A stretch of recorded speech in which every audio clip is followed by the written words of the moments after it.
भारत माता की। भारत माता की। मंच पर विराजमान श्रीमान प्रफुल्ल पटेल, सांसद श्री विनोद सोनकर, सांसद बहन कलाबेन, जिला परिषद के अध्यक्षा निशा भंवर जी, भाई राकेश सिंह चौहान जी, मेडिकल जगत के साथियों, अन्य महानुभाव और विशाल संख्या में पधारे हुए मेरे प्यारे भाइयों और बहनों, केम छो बधा? सुखमा, संतोषमा, आनंदमा, प्रगतिमा, विकासमा? वाह! मैं जब भी यहां आता हूं, मन आनंद से भर जाता है। दमन, दीव, दादरा और नगर हवेली की विकास यात्रा को देखना भी मेरे लिए बहुत ही सुखद होता है। और अभी जो वीडियो देखी, कोई कल्पना नहीं कर सकता है कि इतने से छोटे क्षेत्र में चहुं दिशा में आधुनिक और तेज गति से विकास कैसा होता है, वो वीडियो में हमने बुरी भांति देखा है। साथियों, इस क्षेत्र की एक बड़ी विशेषता, अब हमारा सिलवासा पहले वाला नहीं है। ये हमारा सिलवासा अब कॉस्मोपॉलिटन हो गया है। हिंदुस्तान का कोई कोना ऐसा नहीं होगा जिसके लोग सिलवासा में न रहते हो। आपको अपनी जड़ों से प्यार है, लेकिन आधुनिकता को भी उतना ही अपनत्व देते हैं। इस केंद्र शासित प्रदेश की इस खूबी को देखते हुए केंद्र सरकार अलग अलग स्तरों पर तेजी से काम कर रही है। यहां पर अच्छी क्वालिटी का इंफ्रास्ट्रक्चर हो, अच्छी सड़कें, अच्छे पुल हो, यहां अच्छे स्कूल हो, वाटर सप्लाई बेहतर हो, इन सभी पर केंद्र सरकार का बहुत जोर है। बीते 5 साल में इन सभी सुविधाओं पर 5500 करोड़ रुपए, 5,500 करोड़ रुपए से ज्यादा खर्च किए गए हैं।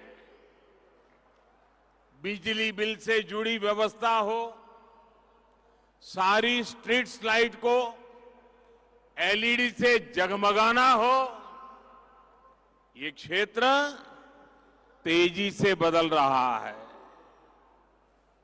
यहां door to door waste collection की सुविधा हो या फिर 100% वेस्ट प्रोसेसिंग, ये केंद्र शासित प्रदेश सभी राज्यों को प्रेरणा दे रहा है।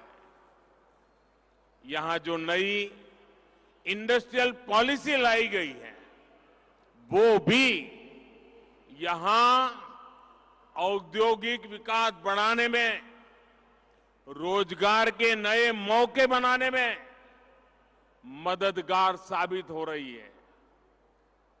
आज एक बार फिर मुझे लगभग नए 5,000 करोड़ रुपए के प्रोजेक्ट का शुभारंभ करने का अवसर मिला है।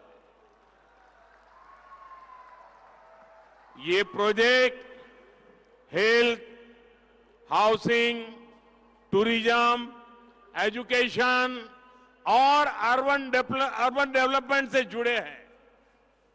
इससे ईज ऑफ लिविंग बढ़ेगी, इससे ईज ऑफ टूरिज्म बढ़ेगा, इससे ईज ऑफ ट्रांसपोर्टेशन बढ़ेगा और इससे ईज ऑफ बिजनेस भी बढ़ेगा। साथियों, आज मुझे एक और बात की बहुत खुशी है। आज जिन प्रोजेक्ट्स का लोकार्पण हुआ है, उनमें से कई का शिलान्यास करने का सौभाग्य आप सबने मुझे ही दिया था।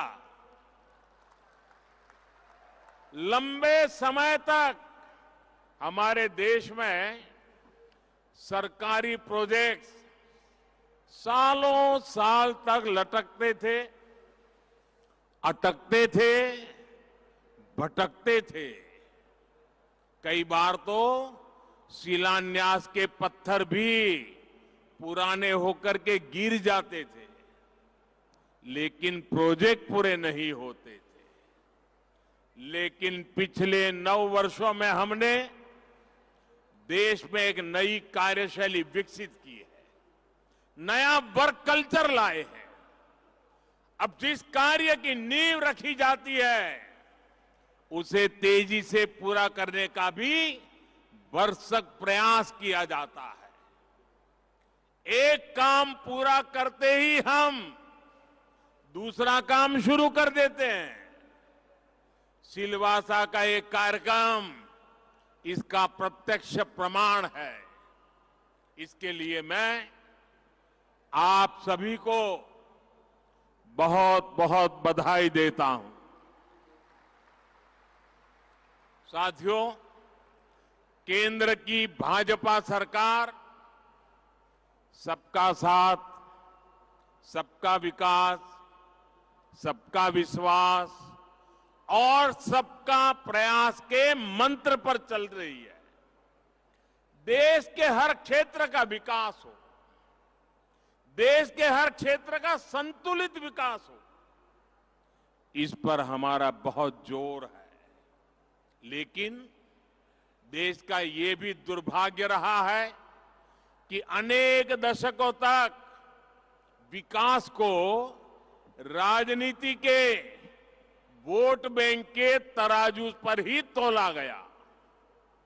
योजनाओं की, प्रोजेक्ट्स की घोषणाएं देखकर तो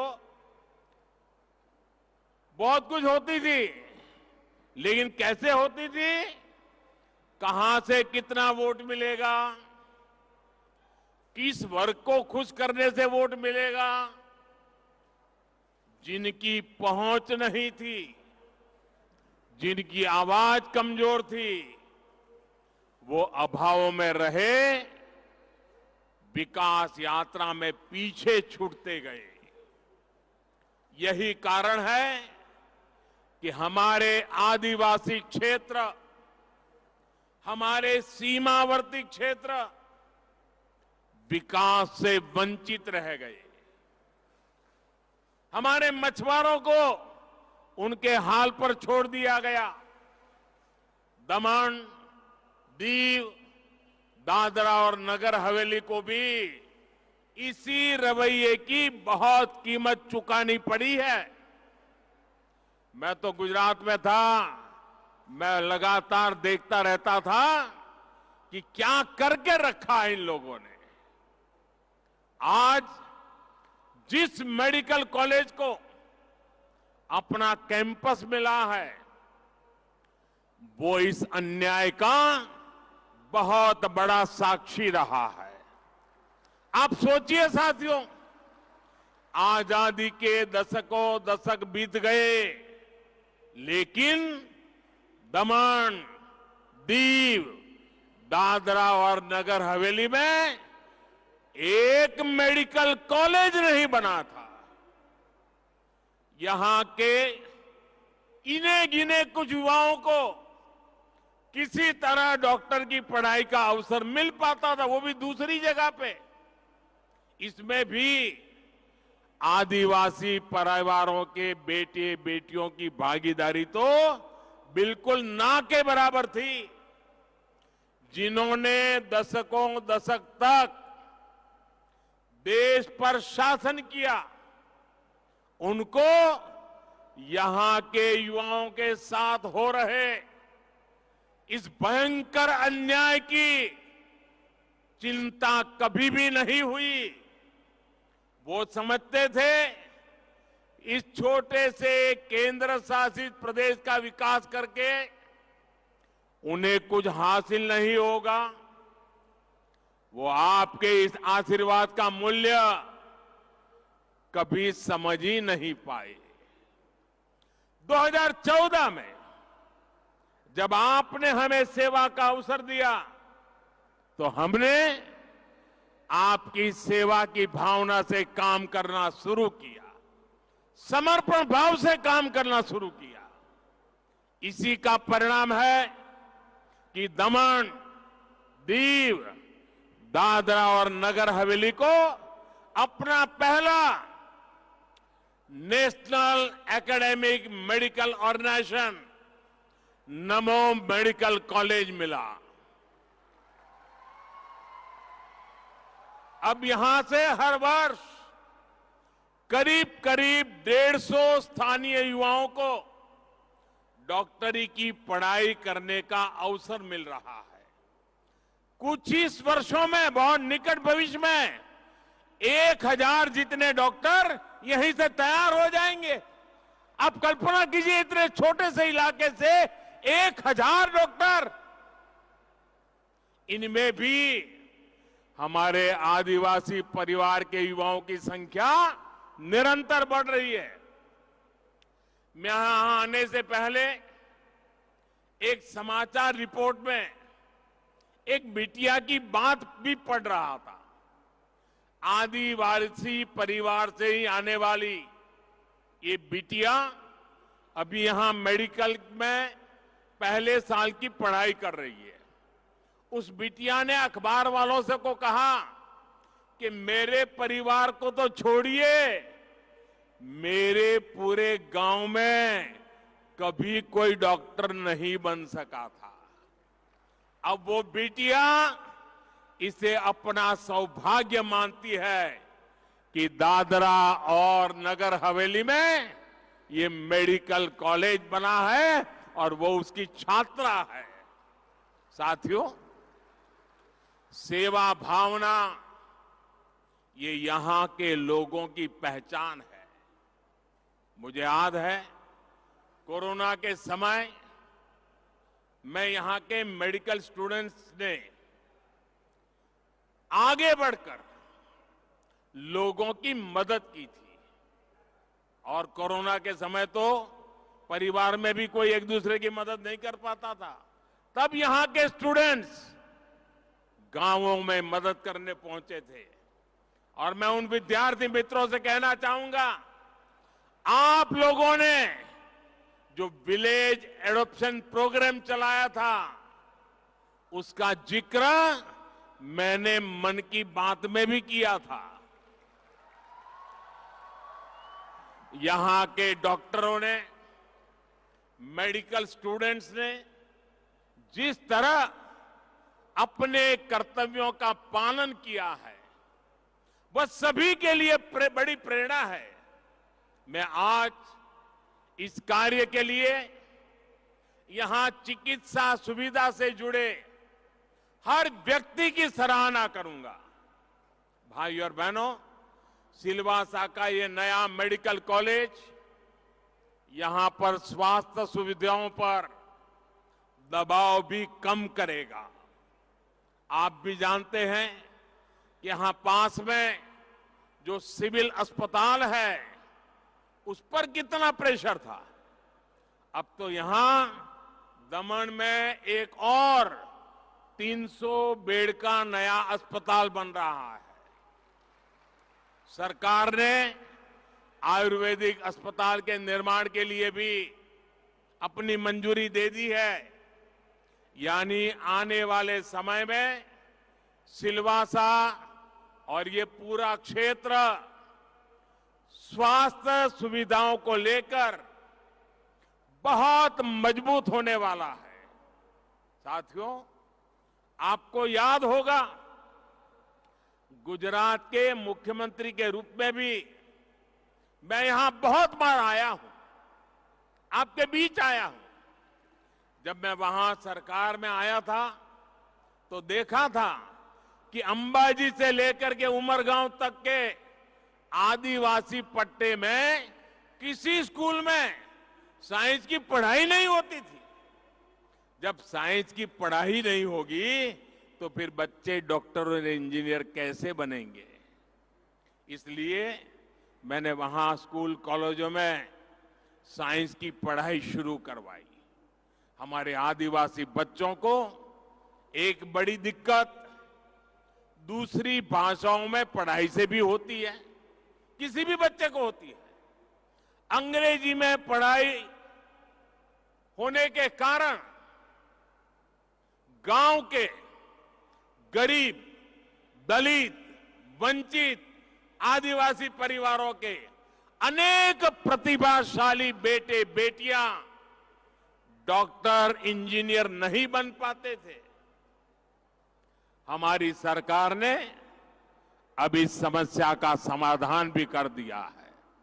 अब भारतीय भाषाओं में, आपकी अपनी भाषा में मेडिकल इंजीनियरिंग की पढ़ाई का भी विकल्प दे दिया जा रहा है।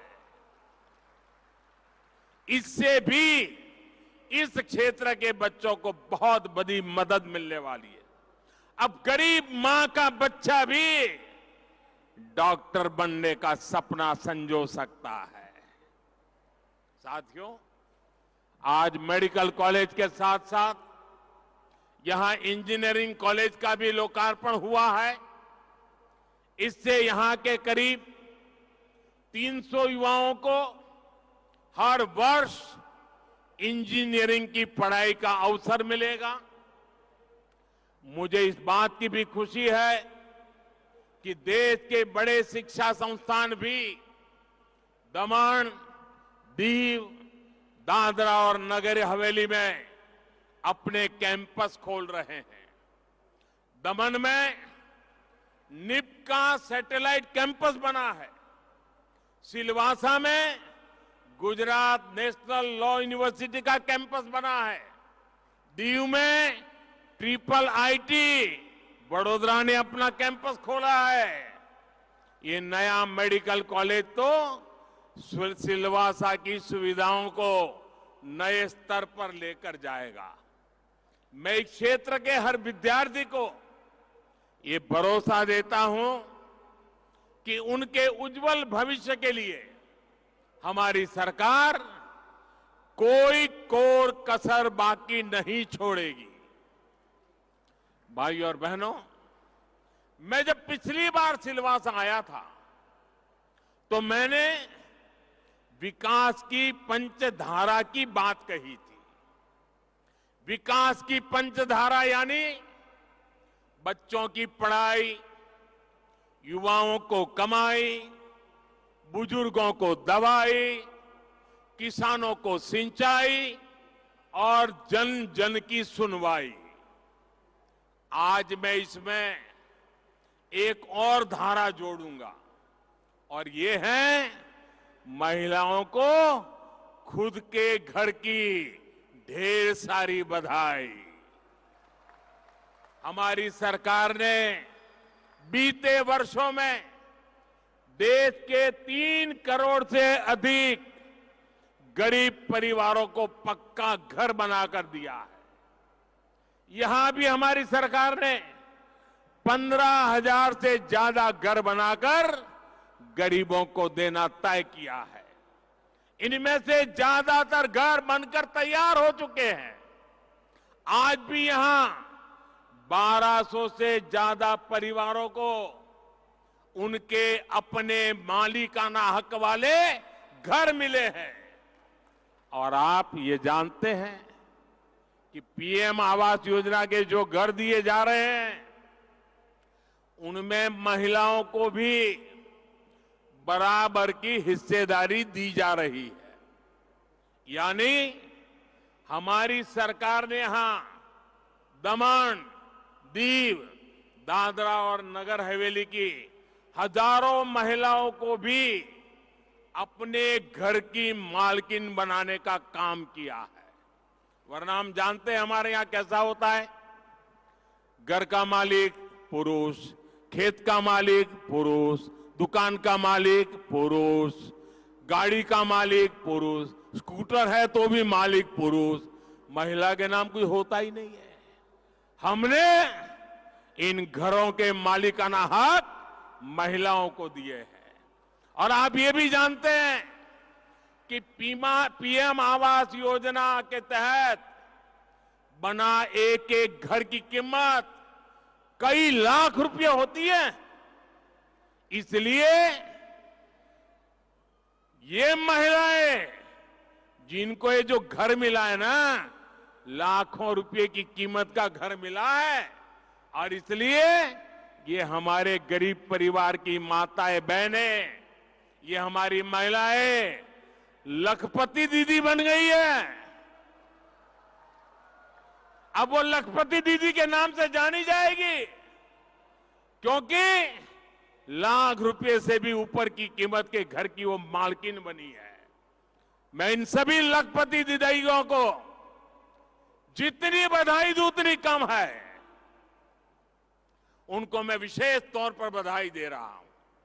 साथियों, भारत की कोशिशों की वजह से आज पूरा विश्व इस वर्ष को इंटरनेशनल ईयर ऑफ मिलेट्स के तौर पर मना रहा है।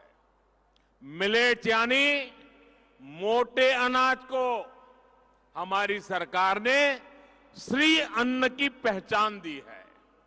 यहां के किसान रागी, या यहां की भाषा में कहे तो नागली या नचनी जैसे जिन मिलेट्स की पैदावार करते हैं, उन्हें भी हमारी सरकार बढ़ावा दे रही है।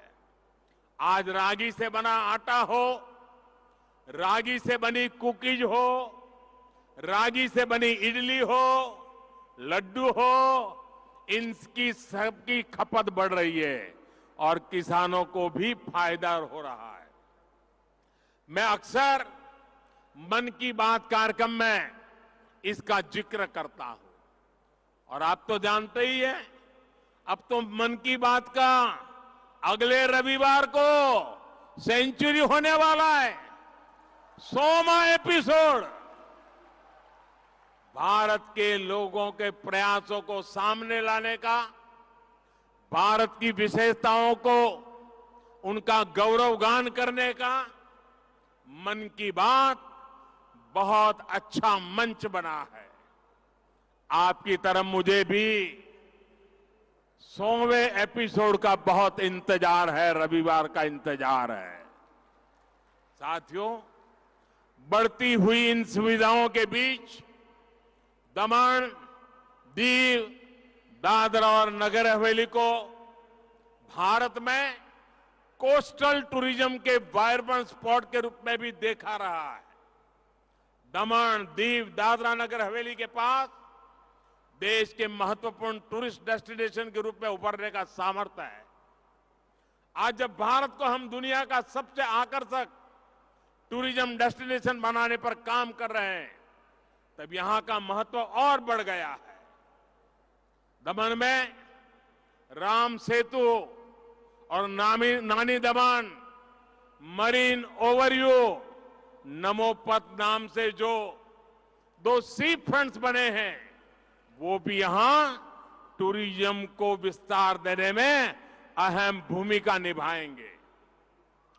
वीकेंड में जो टूरिस्ट यहां आते हैं, उनका तो ये फेवरेट स्पॉट बनने जा रहा है। मुझे बताया गया है कि पर्यटकों की सुविधा के लिए बीच एरियाज में नए टेंट सिटी भी बनाए जा रहे हैं। थोड़ी देर बाद मैं खुद नानी दमन मरीन ओवरव्यू नमोपथ को देखने जाने वाला हूं। ये सी फ्रंट निश्चित रूप से देश दुनिया के पर्यटकों को आकर्षित करेगा। इसके साथ ही Khanvel river front, Dudhani jetty, eco resort का निर्माण, ये सब भी यहां टूरिज्म को बढ़ावा देंगे। कोस्टल प्रोमेनेड, बीच डेवलपमेंट के प्रोजेक्ट भी जब पूरे हो जाएंगे तो यहां का आकर्षण और बढ़ जाएगा और इन सब से यहां रोजगार के नए मौके बनेंगे, स्वरोजगार के मौके बनेंगे।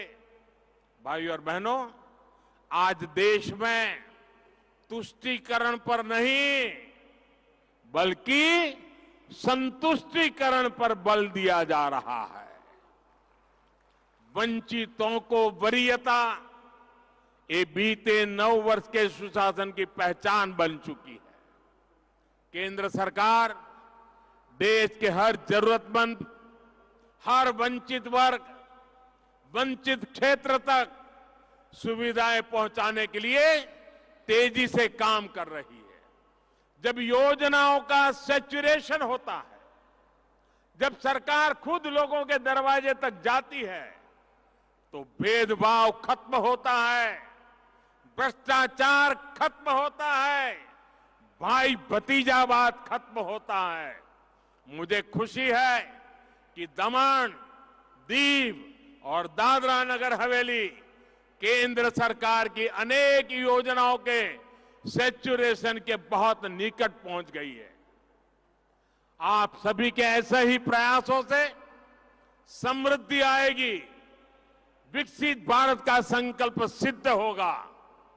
एक बार फिर आप सभी को विकास कार्यों की बहुत बहुत बधाई। भारत माता की, भारत माता की। बहुत बहुत धन्यवाद। बहुत बहुत देश विदेशातील प्रत्येक घडामोडींचे लाईव्ह अपडेट मिळवण्यासाठी आता साम टीव्हीच्या सर्व सोशल मीडिया प्लॅटफॉर्मला लाईक, फॉलो आणि सबस्क्राईब करा। तसंच सर्व नोटिफिकेशनसाठी बेल आयकॉन प्रेस करायला विसरू नका।